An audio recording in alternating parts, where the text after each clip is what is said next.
राधे राधे। पद्म पुराण में तुलसी की महिमा का वर्णन वो बताया है, सुनकर आप सभी अचंभित हो जाएंगे। हम सूक्ष्म रूप में तुलसी की महिमा जानते हैं, लेकिन उसको आपने गहराई से अभी तक सुना नहीं होगा। तो मैं आज पद्म पुराण पढ़ रहा था और एक वीडियो मैंने सुनी थी तुलसी की महिमा का, तो मुझे अंदर से जिज्ञासा आई कि मैं इसको पूरा मैं पढ़ूं। तो पद्म पुराण को मैं पढ़ने लगा, तो उसमें वो मैं बताई भगवान शंकर जी ने प्रश्न किया था कार्तिकेय जी ने तुलसी की महिमा के बारे में। तो वो आपको मैं आज बता रहा हूं कि तुलसी का मातम सुनने से, केवल मात्र तुलसी का मातम सुनने से ही इंसान के जन्म मृत्यु के बीच में जो जन्मों में जो पाप किया है उससे मुक्ति में, जन्म मृत्यु के पापों से मुक्त हो जाता है।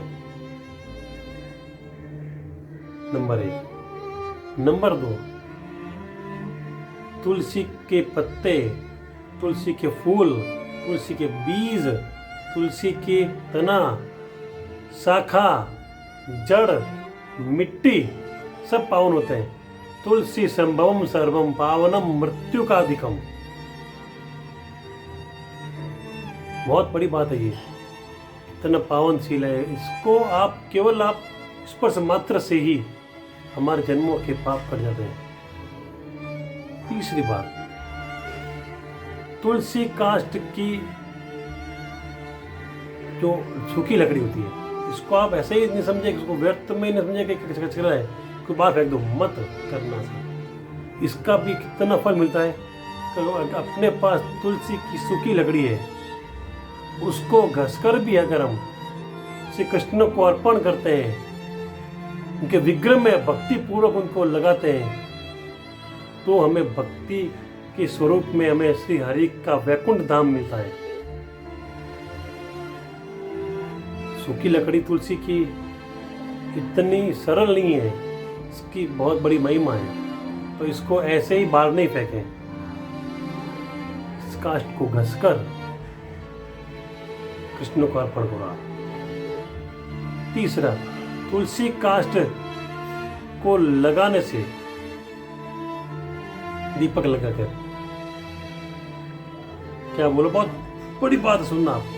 तुलसी काष्ठ की लकड़ी जो है उसका दीपक हम जब लगाते हैं ना, तो 10 करोड़ दीप दान का फल मिलता है हमें। पद्म पुराण में लिखा हुआ ऐसा, बहुत बड़ी बात है ये कि 10 करोड़ दीप दान का फल इतना सहज रूप में हमारे घर में ही है। ये तुलसी, जब तुलसी सूख जाती है, कभी कभी किसी घर में तुलसी नहीं रहती है, लोग बार बार लाके लगाते हैं, फिर भी वो लगती नहीं है, जल जाती है, तो उससे लकड़ी को बार मत फेंकना। उस लकड़ी से भी आप दीपक लगा दो। आप कितने फल मिलता है दीपदान का? 10 करोड़। जो ब्राह्मण तुलसी काष्ठ की अग्नि में हवन करता है, उसे अग्निष्टोम यज्ञ का फल मिलता है, जिस अग्नि में तुलसी काष्ठ डाल दी जाती है। कितना बड़ा फल मिलता है। और सुनो, तुलसी की काष्ठ की अग्नि से जो नैवेद्य जो भगवान को चढ़ाता है, उससे मेरू का फल मिलता है। यानी कि जो सूखी लकड़ी है उसको हमने जला दिया, उस अग्नि से, तुलसी काष्ठ की अग्नि से अगर हम भगवान के लिए नैवेद्य बनाते हैं, उनको अर्पण करते हैं, उससे मेरू का फल मिलता है। क्या हुआ? मेरू के समान अन्न का दान का फल में मिलता है। और सुनो आप, जो मनुष्य तुलसी काष्ठ का धूप करके भगवान के सामने धूप करता है, उसे 100 गौदान का फल मिलता है, केवल धूप करने से। किससे? तुलसी काष्ठ की अग्नि से जो धूप करता है। कितनी बड़ी बात कही है। हम एक गौ का दान भी हम नहीं कर सकते, लेकिन एक सिर्फ तुलसी काष्ठ की अग्नि से अगर हम धूप करते हैं तो कितना बड़ा फल मिलता है। 100 यज्ञ और 100 गौदान का फल मिलता है। तुलसी के नए मंदिर से, यानी कि मंजर होता है ना, उससे भगवान की पूजा करते हैं। उसको सूर्य और चंद्रमा जब तक है तब तक उसे पुण्य का फल प्राप्त होता रहता है। कितनी बड़ी बात कर दी है। नई मंजर जो आती है, मंजिल बोलते हैं, कोई मिंजर बोलता है, उससे भगवान की पूजा करता है, उससे अक्षत फल मिलता है जीवन मृत्यु तक। जब तक सूर्य चंद्रमा है जब तक उसको पुण्य का फल प्राप्त होता रहता है। तुलसी द्वारा पूजित होकर श्री हरि भयंकर उत्पात, भयंकर पीड़ा, भयंकर रोग से पीड़ित इंसान भी मुक्ति पा लेता है, हमारे सारे पापों का नाश कर देता है।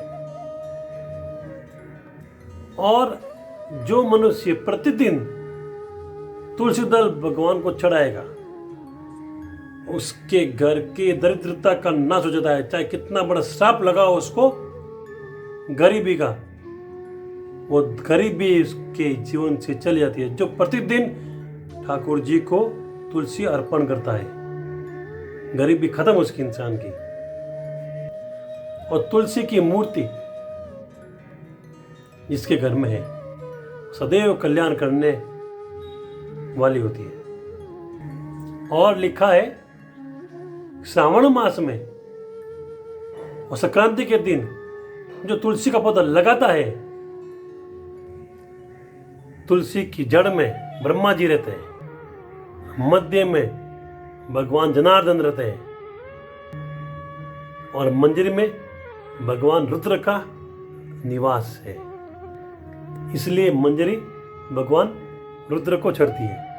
शायद ये पता नहीं होगा आपको कि तुलसी की मंजरी मिंजर भगवान शिव को चढ़ती है। और एक और बताऊं रहस्य आपको, जिनके घर में तुलसी का पौधा हो या जिस गांव में, जिस वन में तुलसी लगी हो, उसके रोग शोक दुख उन सब का विनाश हो जाता है। और वहां पर भगवान जगदीश स्वयं विराजमान रहते हैं। और जहां तुलसी की सुगंध चारों ओर चलती है, फैलती है, उस सुगंध से 10 दिशाएं और वहां के सारे मनुष्य, जीव जंतु जो भी है, वो सब पवित्र हो जाते हैं। और लिखा है कि जो तुलसी के बगीचे में आप रमण कर लो, आप जैसा निधिवन में दिया हुआ है, सेवा कुंज में है, उसके बगीचे में टहलने से भी वहाँ पर आधा घंटा 1 घंटा वहाँ रुक जाए से ब्रह्म हत्या का पाप भी खत्म हो जाता है। केवल उस बगीचे में घूमने पर। कौन सा? तुलसी का बगीचा जहाँ पर भी है। जरूर मन में एक बार संकल्प लेके चले जाएं यहाँ से कि मुझे जाना ही जाना है गिरिराज जी वृंदावन, क्योंकि वो वृंदावन एक ऐसी जगह है जहाँ पर आपको तुलसी का वन मिलेगा, सेवा कुंज निधि वन में। तो वहाँ पर आधा घंटा बिता भी लिया वहाँ पर, तो ब्रह्म हत्या का पाप भी हमें नहीं लगता है, पाप नष्ट हो जाता है, सारे पापों का नाश। एक और बात, ये तो हमारे जीवन जीते समय अगर हम ऐसा कर ले तो फल मिलता है। मान लो किसी का मृत शरीर है, कोई इंसान चला गया है, उस मृत शरीर के अंदर भी, उस अग्नि में भी अगर उस अग्नि को तुलसी काष्ठ से जला जाए तो उसे विष्णु लोक प्राप्त होता है। अब आप सोचेंगे इतनी तुलसी काष्ठ कहाँ से लाए? केवल एक तुलसी की लकड़ी, सूखी लकड़ी भी अगर उस चिता में डाल दी जाए तो उसे भी विष्णु लोक की प्राप्ति होती है, चाहे कितने जन्मों के पाप किए हुए हैं। सीता जी अगर उन्होंने कोई पुण्य नहीं कर पाया और भूल चूक कोई हो गई है, लेकिन कुछ नहीं कर पाया, न दान न जप न यज्ञ, तो भी उसे अगर हम जब किसी की मृत्यु होती है हम जाते हैं तो उसमें एक लकड़ी सूखी तुलसी की डाल दो, उसे तुरंत विष्णु लोक की प्राप्ति हो जाएगी। और दूसरी अच्छी बात तो में जिस मृत शरीर को तुलसी काष्ठ से जला देता है उसे विष्णु लोक की प्राप्ति होती ही होती है, लेकिन उसका कभी भी रीबर्थ यानी कि उसका कोई पुनर्जन्म नहीं होता है, वो हमेशा वैकुंठ धाम में या वृंदावन में किसी रज बनकर आता है। ये ऐसा पद्म पुराण में लिखा हुआ है। यही नहीं, जब तुलसी काष्ठ की अग्नि में किसी को जला जाता है, मृत शरीर को, उसे भगवान जनार्दन और शिव दोनों हाथ पकड़कर अपने वैकुंठ धाम में ले जाते हैं और ऊपर से देवता भी पुष्प की वर्षा करते हैं, उसके कई जन्मों के करोड़ जन्मों के उसके पापों का नाश कर देते हैं तुलसी काष्ठ की अग्नि से मृत शरीर को जलाने पर। और पिंडदान की बात,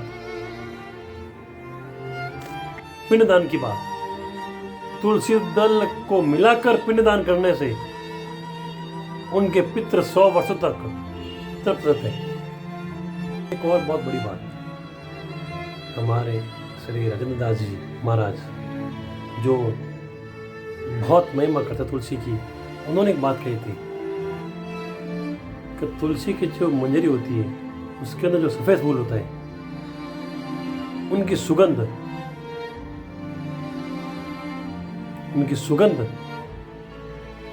अगर हमें सूंघने पर हमें उनका अनुभव होता है। हालांकि हम वो कली काल के ऐसे इंसान हैं जिन्हें इनका अनुभव हो नहीं सकता, ये तो ऐसे बड़े संतों को ही इसका आभास होता है। हमारे अभी पुण्य से जगह नहीं कि हम उनकी सुगंध सूंघ सकें, सुगंध ले सकें उनकी। इनके तुलसी के मंजरी के बीज के अंदर जो सफ़ेद फूल होते हैं ना, उनकी सुगंध कोशिश करना एक बार, अगर आपके पुण्य से है तो शायद आपको उसका फल मिल जाए। वह सुगंध श्री राधा रानी जी और ठाकुर जी की सुगंध होती है, इसीलिए भगवान को तुलसी बहुत प्रिय होती है। ये हकीकत है कि ये सुगंध श्री राधा रानी जी और ठाकुर जी की सुगंध है ये, जिनको अगर हमें सुगंध मिल जाए, समझ लो हमारा तो जीवन ये आज का नहीं, आने वाले हजारों जन्मों का पुण्य का फल हमें मिल गया। ऐसी है तुलसी हमारी महिमा। पद्म पुराण में भगवान शंकर जी ने ऐसा बखा है, सब संतों ने तुलसी की महिमा बताई है, जो मैंने भी पढ़ के ही और सुन के ही आपको बताई है, कोई मन से नहीं बताई है। इतना सामर्थ्य हमारे अंदर नहीं है कि मैं इतना ज्ञानी नहीं हूँ कि मैं आपको सुना सकूँ कैसे मन से। ये सब पढ़कर, किसी वीडियो से, पद्म पुराण से भी पढ़कर, संतों के प्रवचन सुनकर हम कोशिश करते हैं कि इसको हम ज़्यादा से ज़्यादा हम सबको शेयर करें, ताकि लोगों को पता चले कि तुलसी की महिमा है क्या, कि जन्म से लेकर मृत्यु तक में तुलसी की क्या क्या महिमा होती है। किससे छूने से, दर्शन करने से, इनके जड़ को मिट्टी माथे पर लगाने से, काष्ठ को दीपक लगाने से क्या क्या फल मिलता है, मैंने आपको बताया है। अगर आपको और भी कुछ जानना हो या आपको कुछ शंका हो तो मुझे आप पूछना, मैं कोशिश करूँगा आपको कैसे खोज कर आपको बता सकूँ। राधे राधे।